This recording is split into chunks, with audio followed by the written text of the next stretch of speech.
I got Scott, let's go ahead, call rules, board order, please stand for the pledge of allegiance.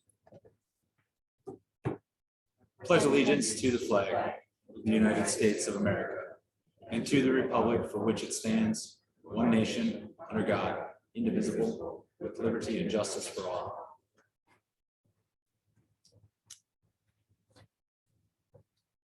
All right. The minutes to reflect the attendance of the various trustees and staff. Let's move on to item 3. Entertain a motion for approval of the 419 and the file 228 joint library board will send 3-8 public safety back to safety for review. Group 3-9 architectural review board, 321 finance committee, 322 plan commission, 323 park and rec board minutes as approved. I move to approve. Second. Motion and a second. Comments, questions, clarifications on any except for public.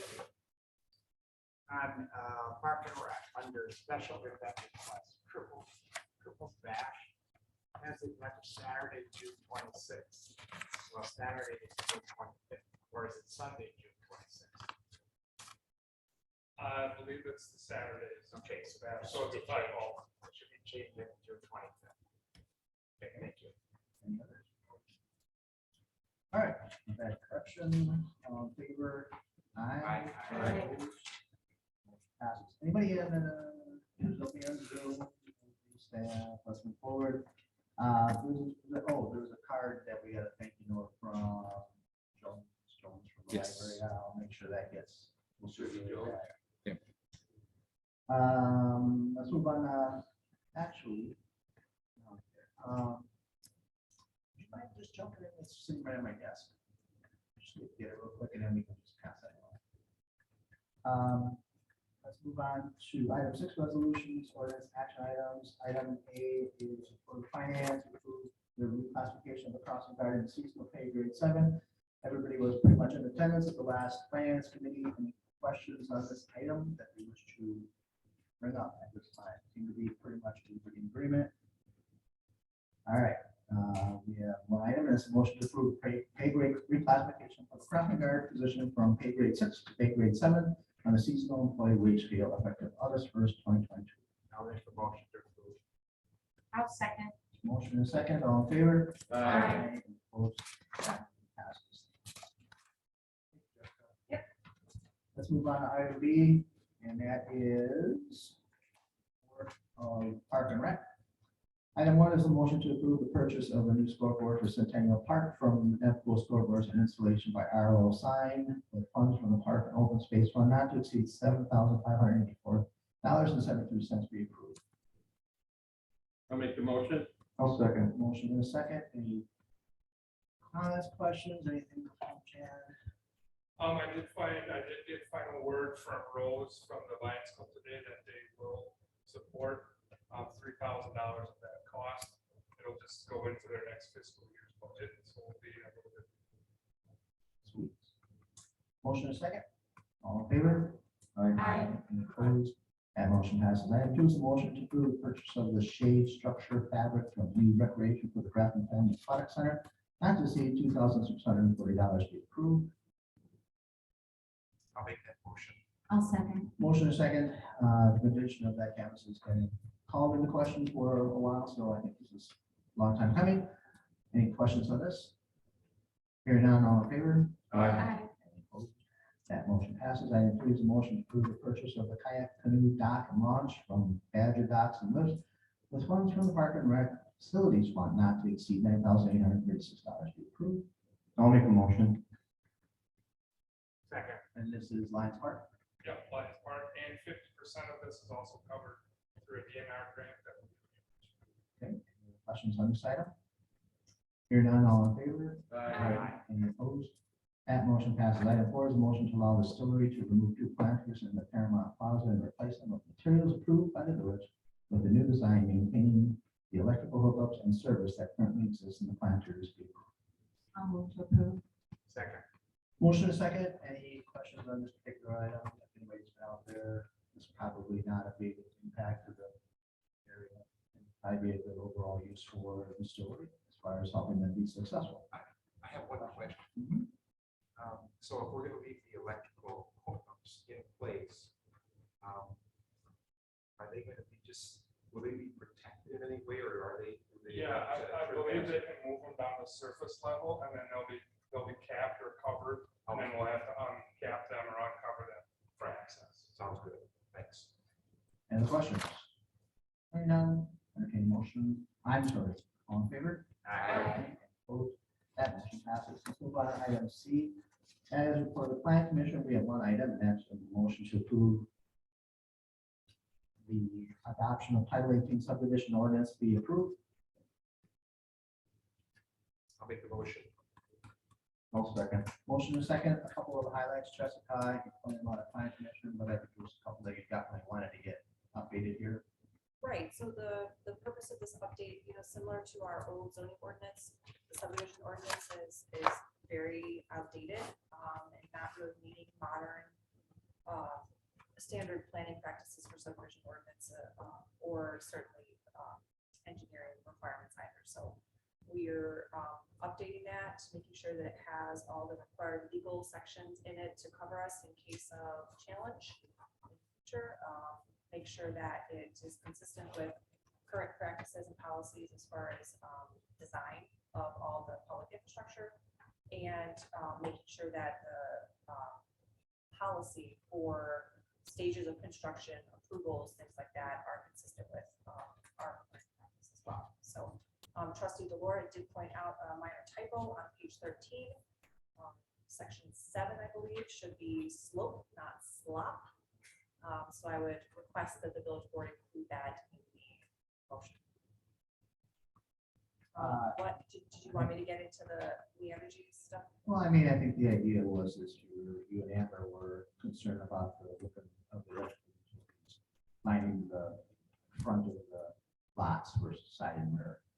Yeah, so our two newer subdivisions, Blue Stem and Riverbend Meadows, We Energies has placed the rather large utility boxes in the front yards along the street. Obviously, it's easy for them to design, it's easy to access, easy to install, super easy, but not super attractive. So the boxes in other village neighborhoods, including Falls Crossing, other historic neighborhoods, Umacourt, all have them in the side or rear. So we're going, so this draft ordinance includes codifying that requirement that they either be located in the side or the rear.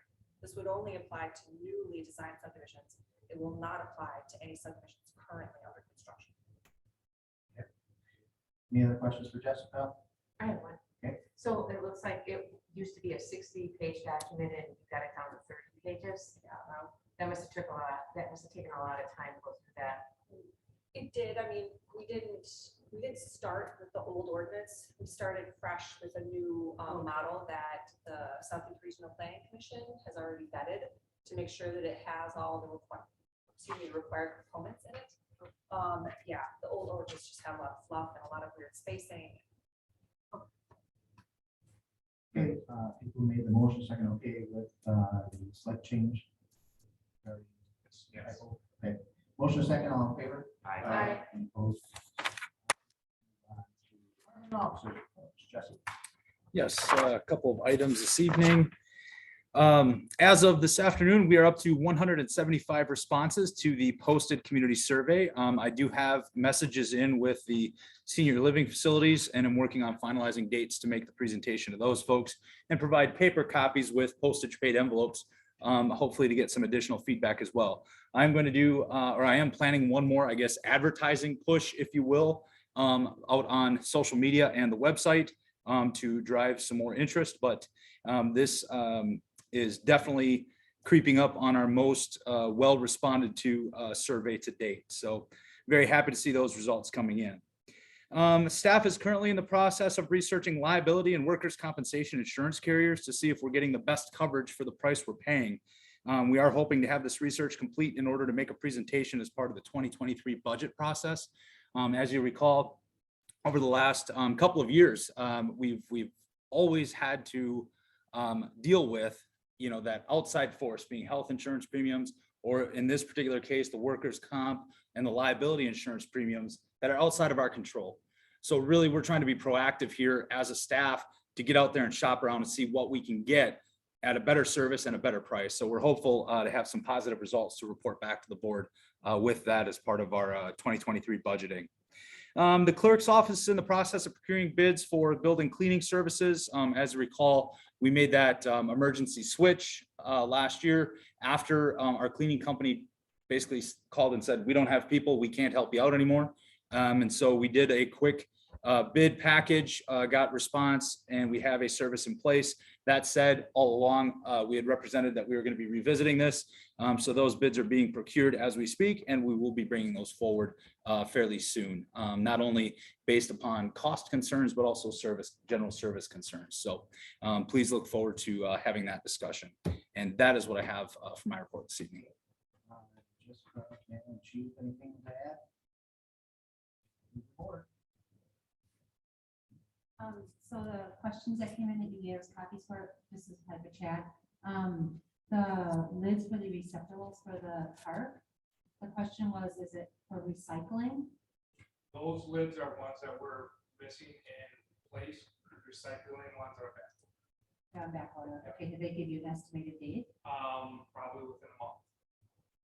Thank you. Questions? Yes. Jesse, with your update on Friday, you talked about that you're in charge for the consolidation talks now, or you were elected. Yes. So when is that gonna happen? This Friday, I have a meeting with the area administrators being city, town of Cedarburg, city of Port Washington, and village of Saukville. We have been tasked by the chief elected officials to come forward to our respective councils or village boards with a timeline and objectives for what we could potentially do as a group of communities to not only pursue county ARPA funds, but also what we can do with regards to service sharing, potential consolidation talks. But it is that initial first step that we will be discussing as administrators this Friday. And then the follow-up will be with our respective boards to really get a unified effort among the participating communities. That is the end goal here. Going alone isn't going to serve anybody's purpose. So we're going to do what we can. Is everybody aware of what communities are scope? It's for Washington, Seaford, Grafton, Saukville, and townships. Yep.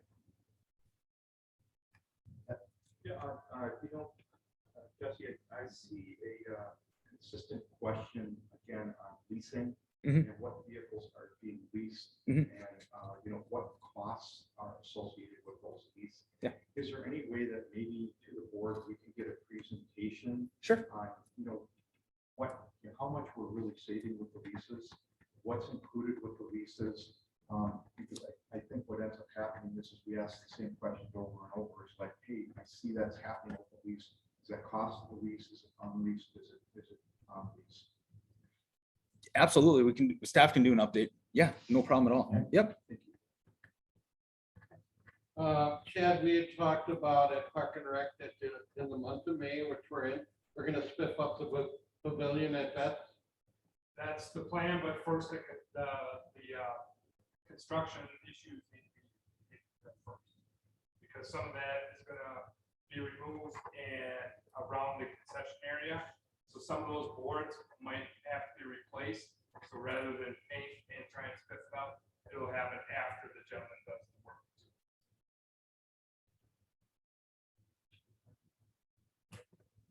Vets Park. Pavilion. Veterans Park? Yeah. Yeah, with the special funds, we're using it, make it safe for us. Because I know Amy mentioned you have an event, Memorial Day. Yeah, there's a good chance that there's still to be some construction happening, and we'll just have to take it for what it is and make sure everything is safe for your event to proceed through. So we're kind of, it is what it is. Can't do anything more until the guy comes in and makes the repairs. And I have an email out to him to get a start date from him. And I've stressed to them that when we have events coming at the end of May, and he says it's a tight timeline for him, but he will do his best, but there is an outside chance that might not have all the work done by then. With the banners going up, you can just make sure that you probably would not be aware of this, but make sure the sidewalks are kind of spiffed up. We do have wing. Yep, you're waiting. for it. Yes. Yeah, we'll make sure everything else in the park is good and ready and in shape. It's the building that might not Okay. be ready. Thanks. All right, let's move on. Item 8, licenses. Entertain a motion for approval of 3 individuals. I make the motion. Second. Motion is second, all in favor? Aye. Any opposed? Motion passes. Item 9, entertain a motion for approval of expenditures, $255,537.25. I'll make the motion. I'll second. Motion is second. I saw the back and forth with emails. It's like Jesse will put together a little bit of the presentation prior to leases. Any other questions on the bills? Hearing none, all in favor? Aye. Opposed? That motion passes. Item 10, entertain a motion to convene the closed session pursuant to Wisconsin statutes 1985E, negotiating the purchase of public properties, the investing of public funds, or conducting other specified public business whenever competitive or bargaining reasons require a closed session.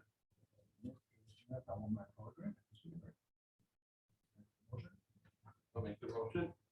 A second. Motion second. Aye. Aye. All right. How long do you expect this to be in closed session, Jesse? 10 to 15 minutes worth of discussion. And with possible action afterwards. Okay, we Possibly. are in closed session. Thank you, everyone, for your time. If you wish to stick around,